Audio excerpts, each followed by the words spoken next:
ถ้าแม่นรถได้ไป62ก็ได้แกเมื่อ62แล้วสุกใจแล้วเผาสิแล้วเมื่อแล้วเนาะคนปูนใส่รถให้เลยยังบ่ทันยังบ่ได้ถามอีกว่าเฮาสิไปใส่ จำเป็นสิได้ออกหน้าได้บ่นี่นะสรุปแล้วสิได้ออกหน้าพี่น้องตอนแรกขอสิไปเวียกอยู่บ่ไปดอกแกไปนำโอ้แกปูนไปนำเปลืองน้ำมันนะจักสอบได้5สอบเนาะปูนแดงเหลือพี่น้องสรุปปูนเหลือจ้าเหลือ5สอบปูนแดงเดี๋ยวสิเอาออกไปหน้าเมื่อไว้เท่นะพุ่นละเฮา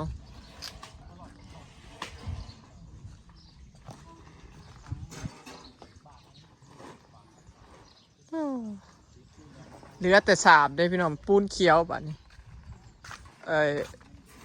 ปูนเขียวเนาะเฮาไว้สาบ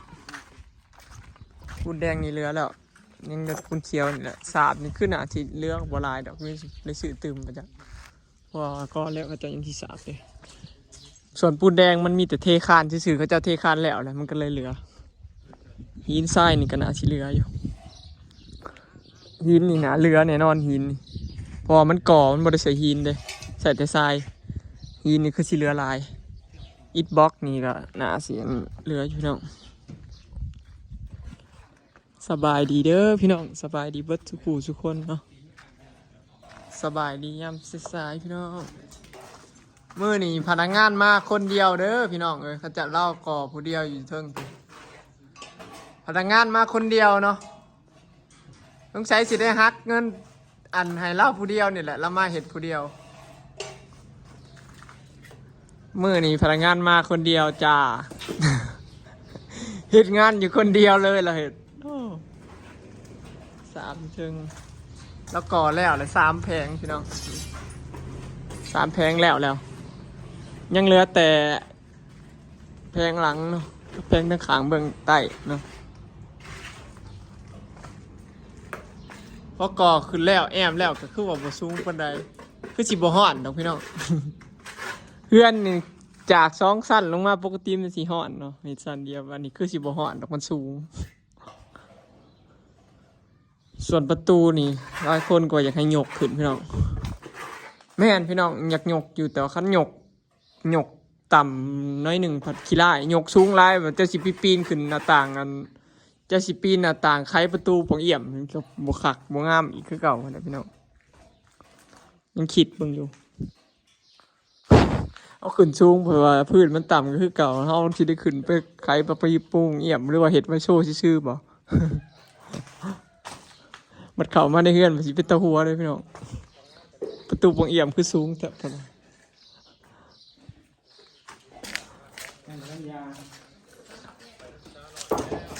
พอ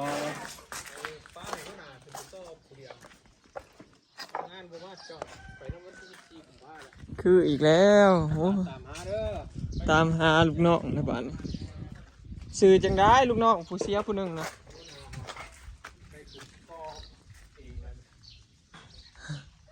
ถ่าขอบสังกะสีมากกับบ่เห็นมาพี่น้องลูกชายสิได้ไปนำอยู่SNK ล่ะ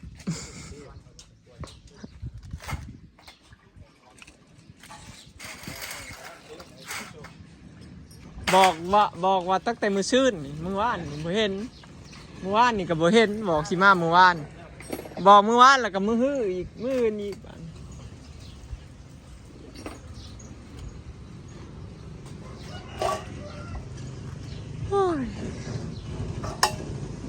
งานนี่บ่คืบหน้าย้อนถ่าขอบข้างเด้อพี่น้องย้อนถ่าขอบข้างสังกะสีนี่ถ้าแม่นว่าได้มุ่งแล้วมุ่งมือเดียวก็แล้วสร้างมุ่งแม่นมุ่งก็แล้วลังเทิงถ้าแม่นกระบอกแยงๆนั่นนี่เด้อพี่น้องถ่าแต่ขอบข้างสังกะสีป้าเว้าถือกันเนาะสร้างไปแก้เอาน้ำกันรถนี่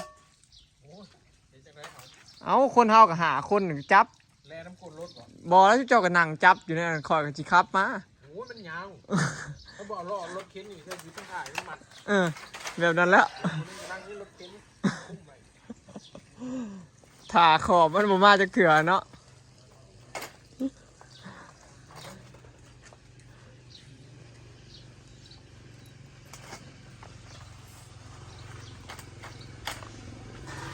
ก็เลยได้ว่าหยุดเฮ็ดสรุปก็คือสงสัยสิได้แอมเบิดแล้วก่อนจังได้มุงสังกะสีอยู่พี่น้องแผนเปลี่ยนตอนแรกว่าสิได้มุงสังกะสีก่อนจังแอมจังสาบจังซี่นะสุดท้ายก็ได้แอมก่อนซ้ำแล้วไปแต่ข้างหนึ่งเบื้องเทิงเนาะมาเบิ่งทั้งข้างเบื้องแอมแล้วพี่น้องเบิ่งมันเป็นอะไรแต่ข้างเบื้องนี้มันสิต่ำกว่าข้างนี้เพราะว่ามันเป็นหลังคาซ้อนเด้หลังคามันต่ำกว่าลายเส้นเติมเนาะพอเขามาเบิ่งข้างนี้บ่ได้สูงปานใดเห็นบ่พี่น้องบ่ฮอด2 เมตรสับนะความสูงหลังคานะบ่ได้ฮอด2 เมตรเด้พี่น้องไม่เดียว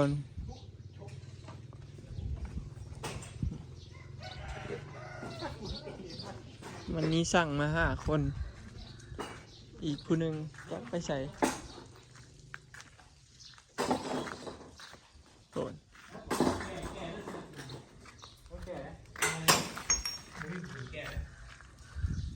วานนี่ก็ไฟดับจังหวะเห็ดยังกับบ่ได้สร้างมาเกอร์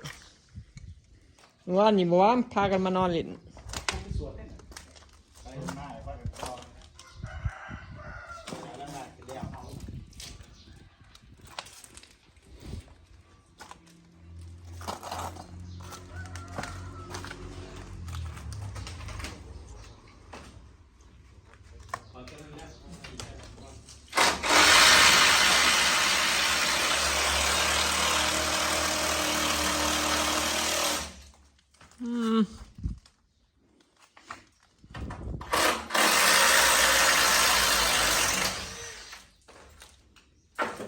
ก็ไว้เติบเนาะ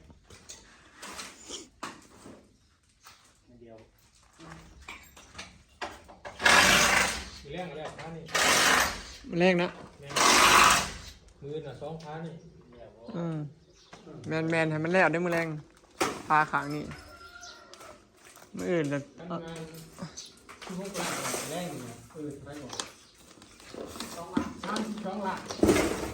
12 ล้านมือแรงนะ2 ล้าน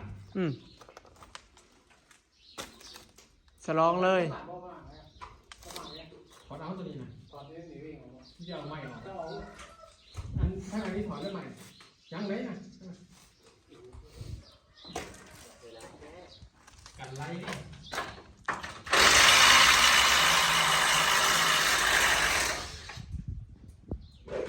พูดแล้ว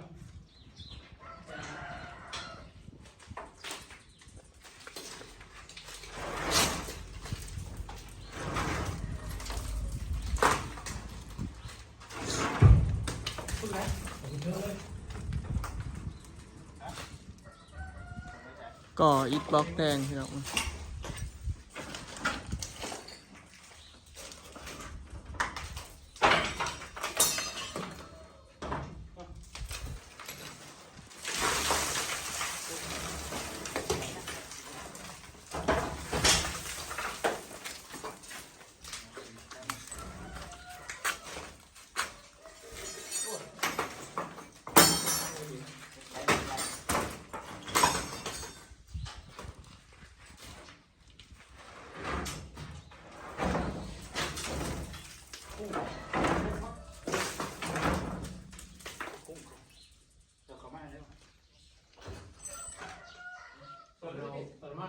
ส่วนตาย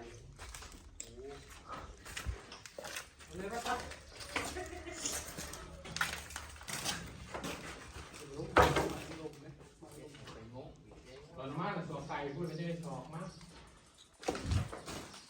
ตอนเราเกิดน้ำตายกัน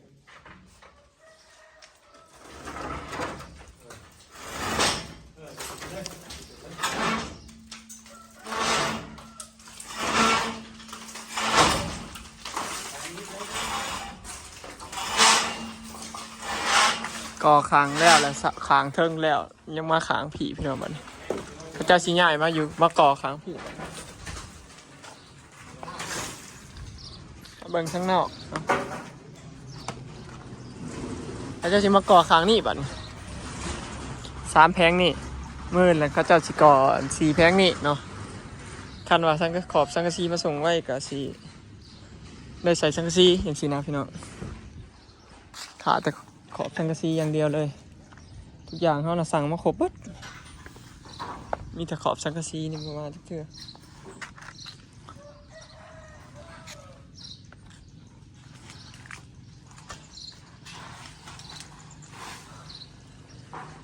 มันแล้วก็เกษตรมาหมดเก่าแล้วพี่น้องบอกเกษตรมาหมดเก่าแล้วเพราะว่ามันใช้งบรายเด้คันเราเปลี่ยนโหมดใหม่นี่มันสิได้เริ่ม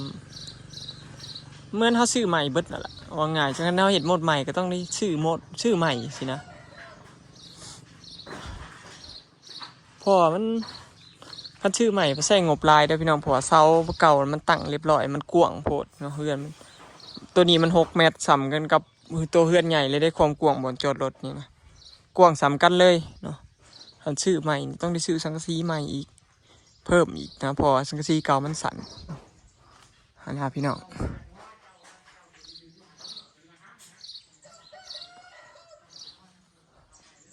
ไม่นี่ก็สิได้ต่อจริงๆนะเห็ดโหมดใหม่เห็ดเป็นแบบทรงเดียวกันนะ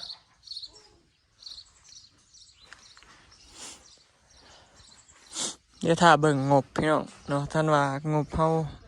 เบื่อบัตรเห็ดแล้วนะบริซื้อยังตื่มจริงๆนะบริใส่เงินทุนหลายนะบอกว่าสิเห็ดใหม่แบบโหมดไปนำกันเนาะ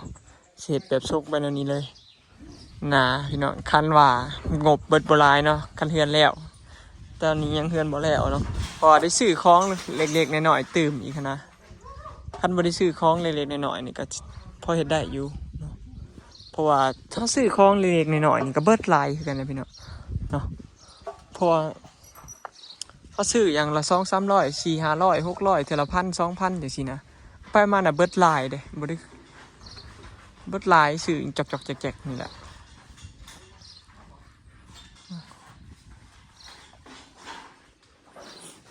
โอเคเนาะพี่น้องอีกบ่โดนดอกแน่มึงแต่มันน่ะคือสูงพี่น้องพอเฮือนมันแคบห้องนึงมัน3 เมตรเด้บอกง่ายๆถ้ามันจ่อยแล้วมันสูงแล้วมันก็เลยคือสูงสินะจ่อยเลยเฮือนมันบ่กว้างเนาะแล้วมันสูงมันก็เลยคือสูงจิ้มก็บ่สูงปานใดเลยเดี๋ยวถ้าเบิ่งบัดบอยเฮ็ดอันตัวนี้พี่น้องนี่ว่ามันสิสูงบ่คือเพราะว่าตัดปึ๊บมามันก็บ่เห็นเลยเด้นี่จึ๊ดปานนี้จึ๊ดปานนี้หรือว่าบางเทื่อก็สิจึ๊บไปนำกันเดี๋ยวนี้ถ้าเบิ่งพี่น้องอนาคตกับบอยก็สิต่อเติมไปเรื่อยๆแหละบ่ได้ว่าสิเฮ็ดแล้วเลยก็คือปล่อยสินะอนาคตมีเงินมีคำก็สิเฮ็ดเพิ่มมาอีกจังซี่นะคอยเฮ็ดไปทีละหน่อยเนาะ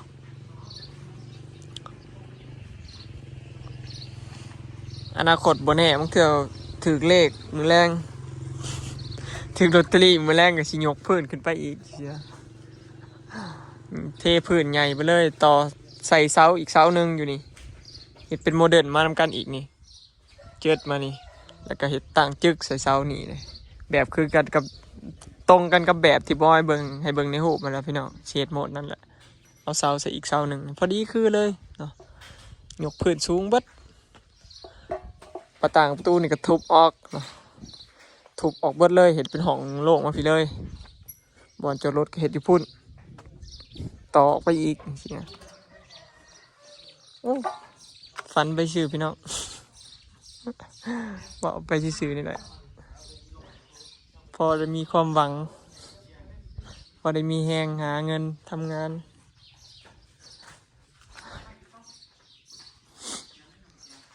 จักสิเป็นอะไรเนาะอนาคตบ่แน่นอนพี่น้องเนาะคือว่าหั่นแหละบางเทื่อบ่ก็สิอยู่หน้าเนาะเพราะว่าบ่ให้เมื่อยเที่ยวเกือหมูเกือหยังหั่นล่ะบ่แน่บางเทื่อบ่บ้านสวนนี่อยู่เฮ็ดอยู่พุ่นแล้วบ่อาจสินอนอยู่พุ่นเลยจังซี่หรือว่านอนอยู่บ้านก็บ่ฮู้พี่น้องยันคันเฮือนแล้วได้อยู่เฮือนก็ใครแน่เนาะอันนี้ก็เฮ็ดให้อีแม่ซื่อๆดอกเพราะว่าอีแม่เราบ่อยากปะเฮือนเราเด้เพราะเราก็หาเงินมาทั้งชีวิตนะพี่น้องก็เลยเฮ็ดให้เราอยู่ถ้าแม่นปะหลังนี้แล้วไปเฮ็ดเฮือนหลังใหม่ได้งามกว่านี้หลายเท่าเนาะแล้วก็ได้โหมดตามที่เราอยากได้พร้อมเนาะถ้าแม่นเราไปเฮ็ดเฮือนใหม่ปะหลังนี้นะพี่น้องเอาเงินที่มารีโนเวทไปเฮ็ดเฮือนหลังใหม่ได้งามกว่านี้หลายเท่าแถมได้แบบที่เราอยากได้พร้อมอยากได้ห้อง4 เมตรก็ได้2-4 เมตรสินะสบายเลยพี่น้อง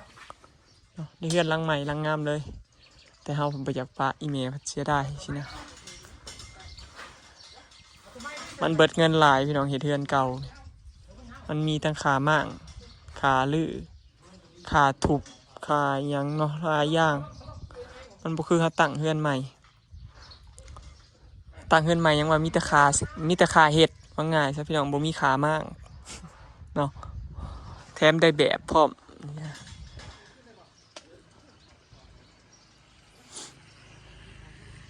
อันบอยเฮ็ดเทือนหลังใหม่บอยสิบ่เฮ็ดแบบนี้แล้วพี่น้องสิเฮ็ดห้องละ4 เมตรเนาะอันนี้มันห้อง3 เมตรมันแคบเห็นบ่เฮ็ดห้องนอนก็พอได้แต่นอนอันห้องโล่งๆสัก4 เมตรนี่พอดีเนาะโอเคเนาะพี่น้องเดี๋ยวรอติดตามมึงว่าสิแล้วตอนไหนเนาะคลิปนี้ก็สิขอเก็บภาพบรรยากาศจำนี้เด้อเนาะพี่น้องเดี๋ยวสิเอาปูนออกไปไว้หน้าก่อนไปไว้อันเสียออกไปไว้อยู่ในบ้านสวนแล้วเดินสวนเฮาล่ะเนาะไว้อันเทเสาเทหยังหั่นล่ะเสาปูนบอยสั่งมาแล้ว12 ต้นเนาะตกต้นละ1,000นี่แหละคือว่าเขาย่อให้พร้อมเนาะ